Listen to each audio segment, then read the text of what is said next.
Welcome to BizEd Made Simple. In this video, we're looking at 4.2.1 technology in the production of goods and services, and we're going to be covering everything on my screen that's there. Let's get into it. So, what do we mean by technology? Well, technology refers to tools and systems used to help businesses produce goods and deliver services more efficiently. There's a definition. We've got some examples. You can look at the pictures there. We've got AI is the explosive technology coming into business and having a big impact on efficiency and workers.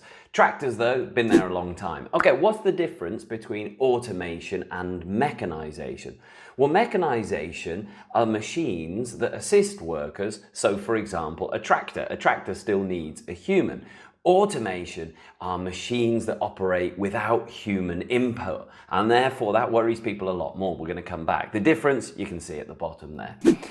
Now we've got a few key terms that we're going to mention. CAD. CAD stands for Computer Aided Design. This has been around a little bit of time now.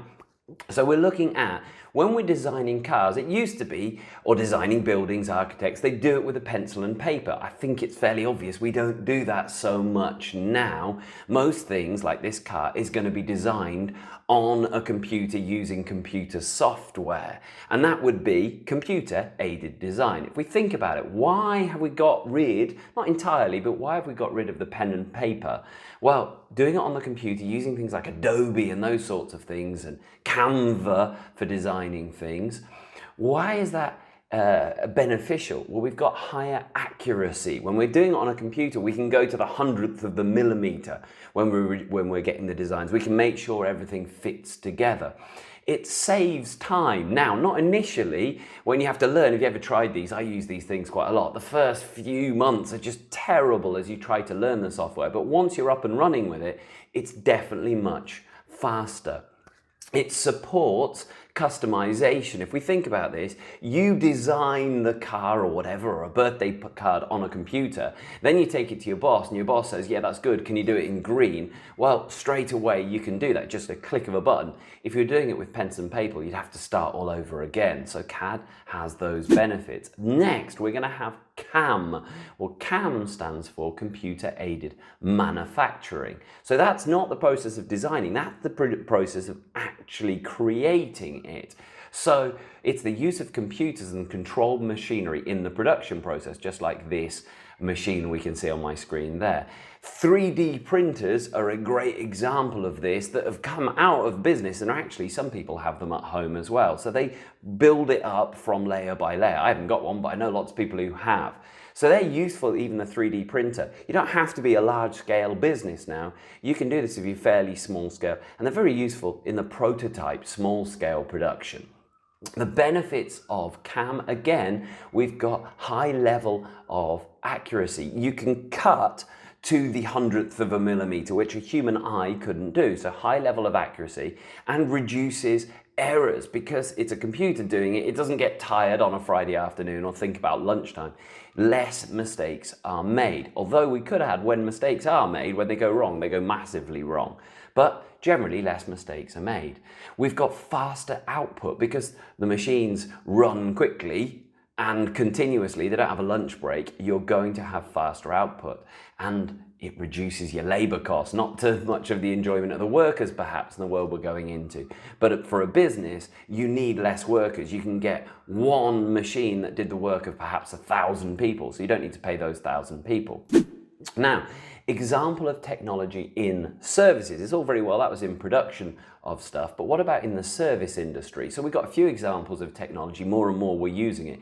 Contactless payment, when you go to your supermarket now, and you can just hover your card around, and that speeds up transactions. We can get more and more customers through the supermarket as a result of that. Self-service checkouts reduces the need for the staff in supermarkets.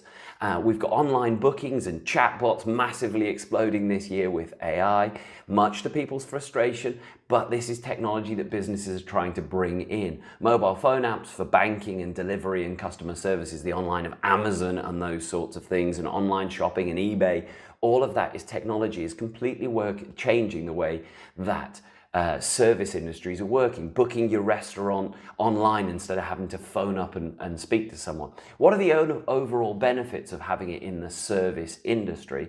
Well, it increases speed and efficiency of the service. Think of the McDonald's when you go and you pay in the little machine rather than going to the person and standing and waiting in the queue. That speeds up that process.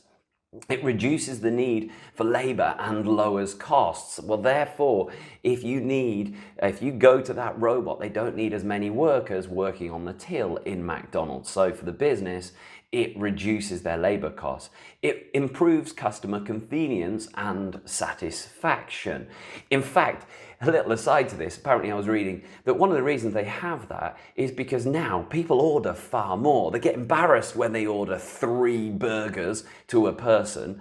Actually, when they go to the machine, they can just shamelessly go, yeah, I'll have 3 burgers. So it improves customers. Customers don't have to be embarrassed when they're going to that. And it also help those businesses, McDonald's, increase how much they sell. It provides 24-hour access and wider reach of services that you can go online onto Amazon and you can buy something at 3 o'clock in the morning and it could be delivered very quickly. So you can get those impulse buys that people do far more. Okay, the advantages generally then of having technology in business, well, it increases output. Generally, you output more because you're more efficient. It improves product service and quality, we would say, because of the CAD and the CAM. Generally, these are all a little bit debatable, but generally it improves service and quality.